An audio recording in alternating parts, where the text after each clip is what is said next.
So ito na mga kababayan, ang pinakamainit na balita na ating nasagap ngayong araw ng Biyernes mga kabatid, August 7, 2026. Nako mga kababayan, ito na. Leandro Leviste mga kabatid, tumakas na di umano papuntang Hong Kong. Ito'y matapos ipatawag mga kababayan sa NBI, kaugnay po doon mga kabatid sa aligasyon na sinubukang i-frame up nitong ni Leviste at ni Jing Paras, itong si ES Recto at iba pang mga miyembro ng gabinete ni Pangulong Marcos. Tumakas, ibig sabihin mga kababayan, guilty. Ito po ang ating pag-uusapan ngayon mga kababayan sa videong ito. Pero bago tayo magpatuloy, huwag kalimutang i-like ang ating video para i-share pa po ni YouTube sa iba pang hindi pa nakakapanood. So for context mga kabatid, panoorin muna natin itong balita galing po sa Bilyonaryo News Channel at bigyan po natin ng ating personal na opinion at reaction. Nakalabas na umano ng bansa si Batangas Representative Leandro Leviste. Gustong makausap ng NBI si Leviste kaugnay sa umano'y honey trap plot laban kay Executive Secretary Ralph Recto. Eto mga kapatid kung wala namang kasalanan at kung hindi naman totoo yung aligasyon, ba't ka tumakas? Congressman, di ba? Kung wala namang katotohanan yung mga binabato sa yung aligasyon, lalo na hindi naman ikaw yung nakaharap mismo nung nasabing tawag nito talent manager na nagbunyag sa inyong mga katarantaduhan. Ba't ka tumatakas? Hindi ba dapat hinarap mo ang NBI? Kasi nga kailangan yung yung side nyo para linawin yung mga bagay-bagay na ito Pero sa halip na harapin mo ang NBI, anong ginawa mo? Ba't ka nagpunta ng Singapore, Dodong? Diba? Ibig sabihin, there is something wrong with you. Meron ka talagang tinatago. Tuloy. Ang detalye sa agenda report ni Andrea Salve. No-show si Batangas 1st District Representative Leandro Leviste sa subpina ng NBI National Capital Region. Alam niyo mga kababayan, nakakalungkot po ito. Kasi kung tutuusin mga kabatid, dapat itong mga taong ito na nanunungkulan sa ating gobyerno, dapat sila po yung tinutularan natin. Na kung saan mga kababayan, dapat pagka pinapatawag sila sa ating mga otoridad, sumisipot sila. Pero ngayon mga kabatid, ito pong mga taong ito, ang nangunguna, 'di ba, sa pagtakas sa batas. Dapat sila yung nagiging halimbawa Pero mga kababayan, kabaliktaran po. Pag ordinaryong Pilipino, mga kabatid, kapag sinabing pinapatawag ka doon sa presento, kailangan ka lang ma-interview. 'Di ba? Kapag ordinaryong Pilipino, nandun agad dahil syempre takot makulong At talagang sinisikap na malinis ang kanilang mga pangalan. Pero pag mga politiko, gagawan lang ng kung ano-anong mga kwento, para may rason na tumakas sa batas. Di ba? Biruin niyo yan mga kabatid. Itong si Leandro Leviste po, ay nasangkot, di ba? Sa isang honey trap mga kabatid na aligasyon. Tapos ngayon mga kababayan, lantaran niyang dinidinay ito at sinasabi niya na wala daw siyang kinalaman dito. Kung wala kang kinalaman, Mr. Leandro Leviste, bakit ka tumakas? Bakit ka tumakas? Di ba? Dapat kung gaano kayo katapang mag-destabilize sa administrasyon ni Pangulong Marcos, dapat ganon ka rin katapang harapin itong mga kinasasangkutan mong problema. Di ba, Mr. Leandro Leviste? Mahiya ka naman.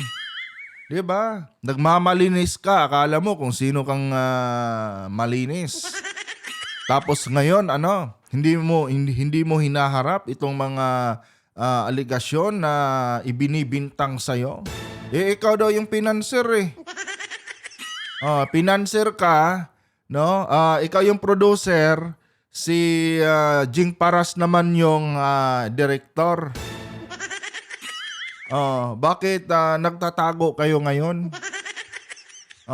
Isang patunay lang yan, Mr. Congressman, na meron kang kinalaman dito.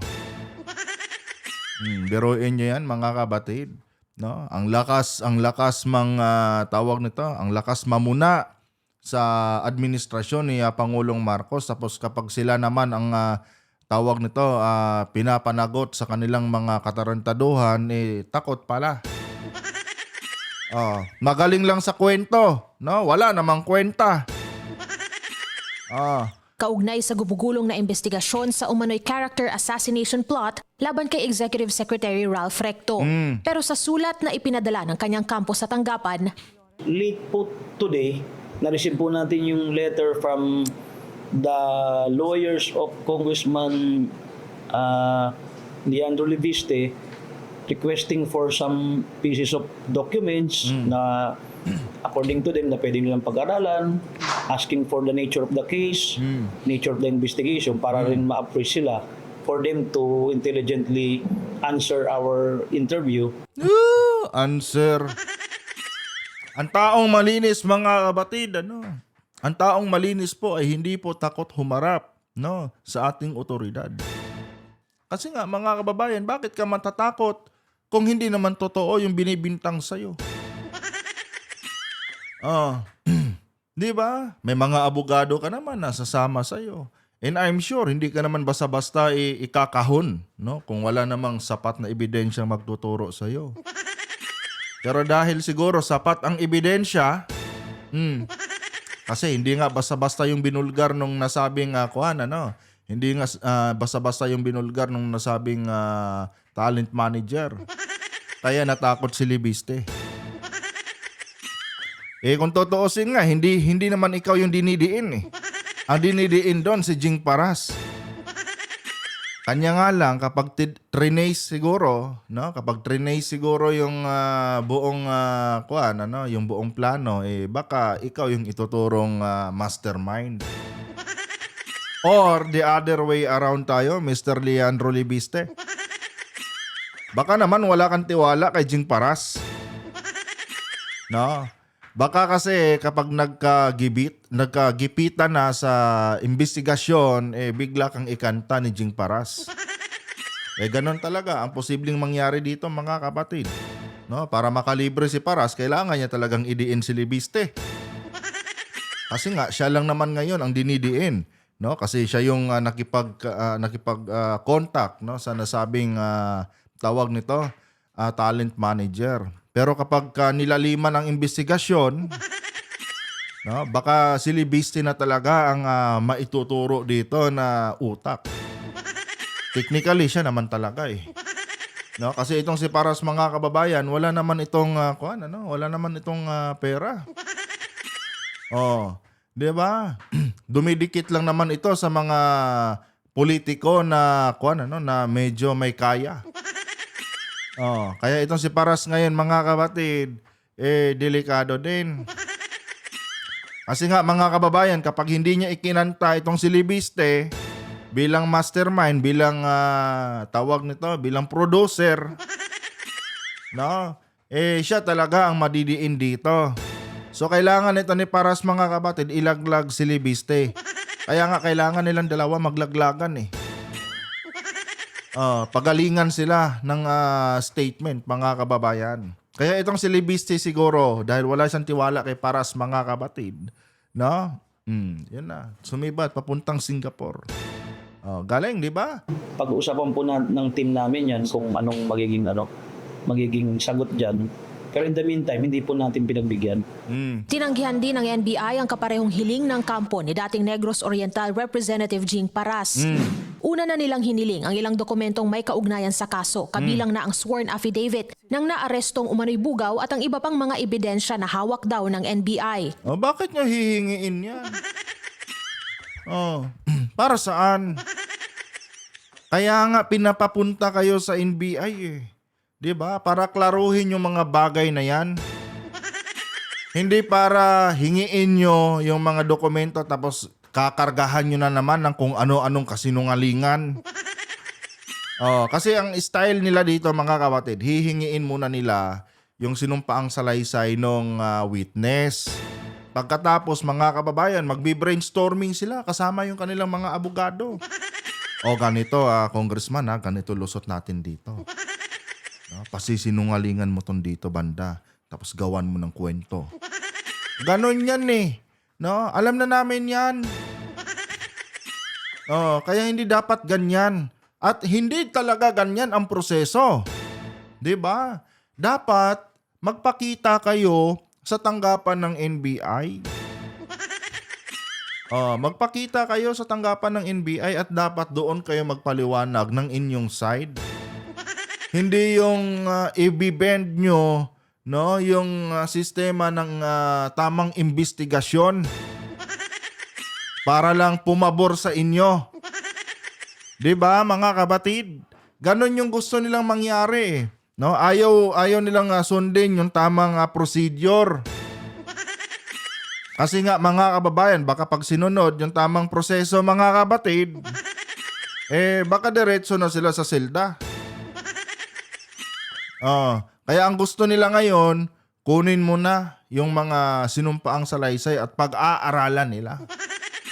Hindi pwede yung ganyan. Dapat kung ano yung proseso sa mga mahihirap na kriminal, ganun din sa mga bilyonaryong mga kriminal.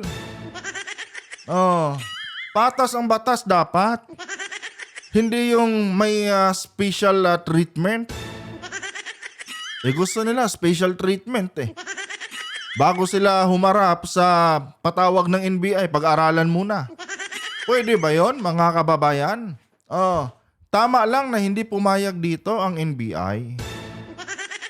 Kasi hindi na po yan makatwiran mga kapatid. Nagkasala kayo, dapat harapin nyo. Tuloy.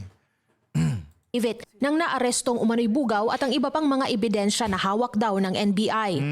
Mayroon po tayong batas dyan na talagang pagka ang isang dokumento subject po ng present investigation o current investigation, hindi po pwedeng i-share yan.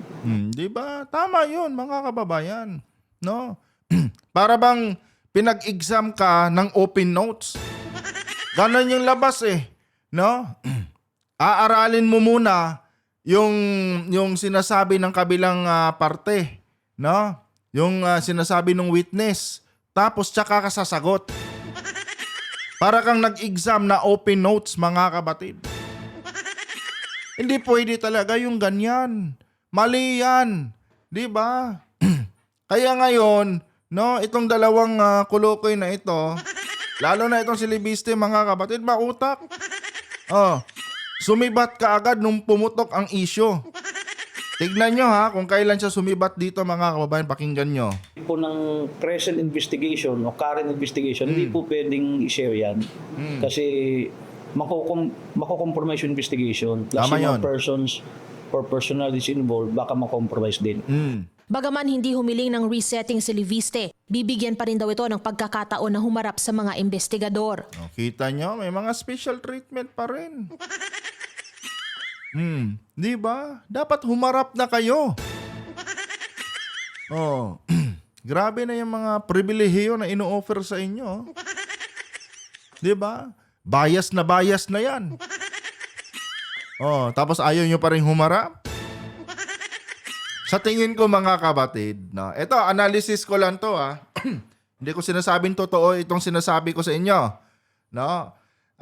Kaya siguro binigyan ng ganitong pribilehiyo, no? Itong si Libiste at si tawag nito, itong si Paras. Kasi nga mga kababayan, baka nakikita din ng NBI dito na wala na rin naman na sila ng lusot. Kahit bigyan pa sila ng special treatment mga kapatid, hindi na sila makakalusot. Di ba? Ganun lang kasimple ito i-analyze eh. Kaya ngayon itong si Libiste mga kapatid, mas minabuti niya na sumibat na lang. Pumunta ng Singapore. Dahil bukod nga dito sa isyong ito mga kababayan, meron din silang kinakaharap na isyo patungkol doon mga kapatid, no, sa kanilang scam na solar farm. Na ang puhunan nga lang daw is 1 million. Tapos na nga kung isolarize ang buong Pilipinas. Putang ina ng scam yan, no? Oh. And eto mga kababayan na-realize ko lang. Kaya pala itong si Loren Legarda ilang hearing na dyan sa Senado, no? Hindi po siya nagpapakita. Dahil baka kasama ni Libiste ngayon mga kabatid, no? Yung kanyang nanay sa Singapore. Kasi nga dawit din dito mga kababayan sa issue po ng solar farm scam mga kabatid dito ni Libiste. Dawit din dito si Loren Legarda. Kung napanood nyo po yung nakaraan nating video mga kabatid, ano? Sinabi po ni Atienza mga kababayan na sinubukan siya noon i-bribe ni Loren Legarda. Para lang pagbigyan mga kabatid, no, itong negosyo ng kanyang anak na 1 million lang ang puhunan tapos nangako sa gobyerno na isolarize ang buong Pilipinas. Oh, saan ka nakakita ng ganyan, ano? Nangako si Libiste na isolarize ang buong Pilipinas basta bigyan siya ng prangkisa. Ito namang tanga-tangang administrasyon ni Tatay Digong nyo, binigyan, pinirmahan. Oh, pagkatapos mga kabatid, natapos ang termino ni Duterte, wala pong natupad doon sa pangako ni Libiste. Hanggang sa ibinenta niya ito sa Meralco. Saan ka nakakita ng ganyan? Tapos sabi ni Atienza, mga kababayan, gumastos daw ng 60 billion. Tinay ko po. Gumastos daw si Libiste ng 60 billion mga kabatid noong nakaraang halalan. Congressman, no? Paano mo nilustay yung 60 billion? Saan mo ginamit yung 60 billion? Ano yan? Pinambili mo ng boto sa mga kababayan mo dyan sa Batangas? Hindi ibig sabihin ngayon mga kabatid, ang dami ng mga mayayaman dyan sa Batangas. Kasi kung patas lang na pagtakbo sa tawag dito sa eleksyon yung ginawa ni Libiste, hindi siya mangangailangan ng 60 billion. Piruin mo yan, 60 billion mga kabatid, ginastos di umano ni Libiste ayon kay Atienza. Saan mo ginamit yung pera? Malamang sa vote buying. Sa vote buying mga kabatid. Ang tanong mga kababayan, no, na-justify kaya yung 60 billion na naipon ni Libiste? Dapat tignan niya ng COMELEC mga kabatid. 'Di ba? Tignan dapat yan ng COMELEC kasi mamaya niyan mga kababayan, binulsa talaga. Binulsa talaga yung 60 billion. 60 billion yun eh. Tapos isang distrito lang yung nire-represent mo dyan sa Batangas. Okay ka lang, Mr. Congressman. Wala po tayong inaakusahan pa ng kung anong pagkakamali o krimen o ano. Just to invite them to explain their side. Due process, that's the principle of due process eh. 'Di ba? Hindi pa naman pala kayo inaakusahan eh. Kami din, hindi rin namin kayo inaakusahan. Kumbaga, yung sinasabi ko dito, base lang ito sa salaysay ng sa salaysay ng nasabing tawag to, witness na talent manager. Doon lang kami nagre-rely. Kanya nga lang, no, parang guilty kayo eh. 'Di ba? Hindi pa po ba kayo guilty? Kasi kung titignan natin or kung i-analyze natin mabuti yung mga galawan nyo, 'di ba? Parang umiiwas na kayo.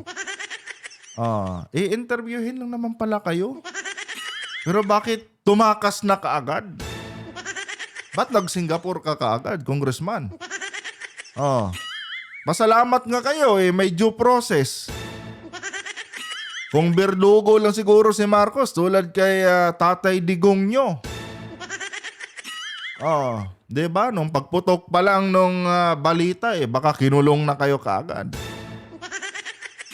Pasalamat kayo, may due process na pinapairal sa ilalim ng Marcos administration.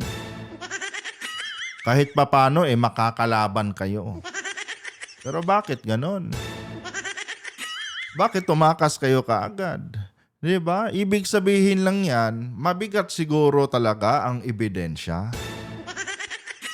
Mabigat siguro talaga ang ebidensya na kahit ano pang pribilehiyo ang ibigay sa kanila mga kabatid, malabong matakasan. Kagaya ng ibinigay nilang petsa kay Paras, pareho raw ipagpapaliban ang pagdalo ng dalawa na mula August 6 ay ginawa ng August 11. At kung Hanggang August 11 pa, may pagkakataon pa kayo. Huwag kayong mag-alala, hindi naman kayo kaagad pupusasan. Tatanungin pa lang naman kayo. Kasi nga mga kapatid, hindi biro no yung isiniwalat nitong witness. No, biruin nyo, lahat ng cabinet secretary ni PBBM, mga kababayan, kanila pong pinagplanuhan. Pinagplanuhan po nilang i-set up mga kapatid. Para sirain yung pangalan at kredibilidad nitong mga cabinet secretaries. Laking promil Kaya sobrang talino. Coming from Senator Loren Ligarda mga kabatid, ayon sa salaysay po ni tawag nito ni Atienza, sabi daw ni Ligarda, matalino daw itong kanyang anak. Matalino talaga. Biruin mo, naisip mong i-honey trap, no? Naisip mong i-frame up ang mga cabinet secretaries ni Pangulong Marcos. Di ba? Mga kababayan, ganong katalino itong laking promil na si Libiste. kung hindi man sisipot sina Liviste at Paras, magpapatuloy pa rin daw ang investigasyon. Magpapatuloy ang investigasyon. No? Sumipot man kayo o hindi, tuloy ang investigasyon. Ngayon, no? Kung lumabas sa investigasyon na guilty kayo, walang iyakan ha? Wala talagang iyakan. Baka mamaya niyan kasi sasabihin nyo unfair. 'Di ba? Hanggang August 11 pa, no? May pagkakataon pa kayong humarap. Leandro, umuwi ka dito. Alam niyo, naniniwala na talaga ako mga kabatid, ano? Naniniwala na po talaga ako na itong si Leandro Libiste, bading! Bading! Doon pa lang sa isang video na napanood ko, ano, na kung saan nandun siya sa basketball court. Kung tumira mga kababayan, ako, may gewang. May gewang mga kabatid. And kaya pala siguro, ano, parang butsi ng manok yung bunganga nitong batang ito. Dahil nga baka bading. Eto mga kapatid I have nothing against sa mga kababayan nating miyembro ng LGBT. No, wala po akong inaano hindi po natin pinipintasan yung mga kababayan nating LGBT. Ito lang si Libiste, no, na kunwari lalaki. Yung pala bading. Walang bayag. Ito din si Paras, Hina yung mukha nitong hinayupak na to. Hanggang August 11, tignan natin, ano, kung matapang kayo, lumabas kayo. Mga kabatid, lilinawin ko sa inyo sa isyong ito, wala na pong pamumulitika dito. Hindi po talaga nila pwedeng sabihin na pinupolitika sila. Mga kababayan, may ebidensya po. Nandun yung 5 artistang babae. Nandun yung manager. Mga kabatid, hindi na po related yun sila sa politics. So walang pamumulitika dito. Tapos mga kababayan, nagkabukingan ito, no, dahil po sa isang operation ng NBI. So technically mga kabatid, no, wala po talagang senyales na pinupolitika sila.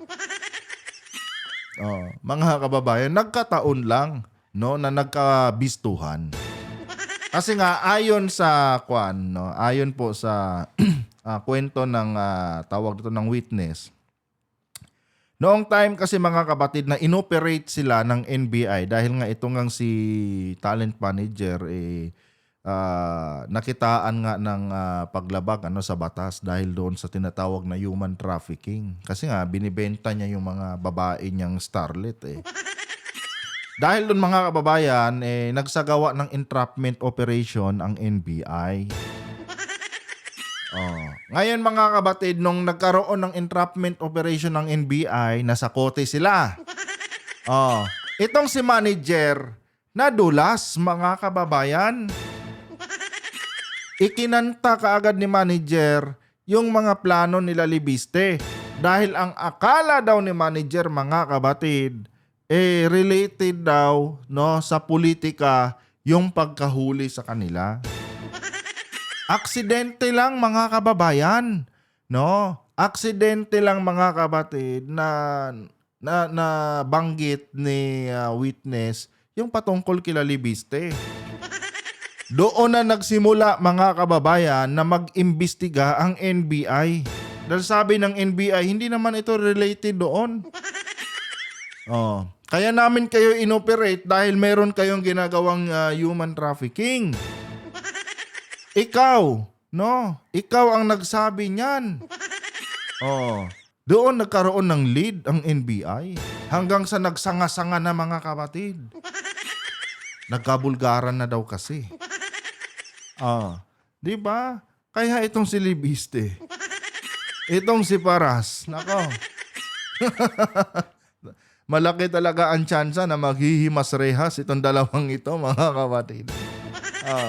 Biruin nyo yan. Tuloy. Para sa agenda, Andrea Salve, Billionaire News Channel. So yun na lang mga kababayan. Magagawa natin. Kayo yung tinuturo ng suspect. Suspect. Suspect pa tuloy. Kayo yung tinuturo ng witness Tapos idagdag nyo pa yung mga ebidensya mga kapatid na ipinakita ng nasabing witness. Na ito nga si Jing Paras mga kababayan merong binurang conversation nila po ng witness. Ngayon kung wala namang mali doon ex-congressman kung wala namang mali doon sa mga naging conversation nyo ni witness, bakit ka nagbura? Diba? Ba't ka nagbura? Tsaka, hindi mo masasabing hindi mo masasabing coincidence lang yon. Dahil kung kailan pumutok ang balita, kung kailan yung nabuking kayo, tsaka ka nagbura ng mga message mo doon sa messaging app. Biruin nyo, hindi lang isang messaging app mga kapatid. Ang meron itong si Paras at ang witness. Marami. Kasi nga itong si Paras pala, kapag may tawag po ng laman mga kapatid na nararamdaman, baka doon nga kaagad kumukontak kay manager. Matagal na daw kasi silang magkaibigan. Kaya ngayon, Jing Paras, kung gusto mong hindi ka madiin dito, magdesisyon ka na. 'Di ba? Ilaglag mo na si Libiste kung kinakailangan. Dahil dalawa lang ang pwede mong tawag dito mapuntahan, sir. Ay, isa lang pala. Kulungan. Dalawa lang pala ang pwedeng mangyari sa kanya. 'Di ba? Makalaya. 'Di ba? Maabsuelto o makukulong. 'Di ba? Maaabsuelto ka pa siguro kung ilalaglag mo si Libiste. Pero kung makikipagmatigasan ka, magpapakabayani ka, ay talagang kulungan ang aabutin mo. Magsasama kayong dalawa ni Libiste dyan. Anyway guys, maraming salamat po sa inyong pagantabay mga kapatid. Huwag kalimutang i-like ang ating video para i-share pa po ni YouTube sa iba pang hindi pa nakakapanood. Uulitin ko mga kapatid lahat po ng ating sinasabi dito ay personal ko lamang na opinyon at hindi po ito sumasalamin sa opinyon ng mga eksperto. Ngayon, kung agree kayo mga kababayan, good. Pag hindi naman mga kapatid, feel free to dislike this video. No? At nire-respeto po natin ang bawat opinyon ng bawat isa sa atin. Dahil according kay Senatora Robin Padilla, ang ating pambansang senador, may demokrasya tayo mga kapatid. Hanggang dito na lang. Adios.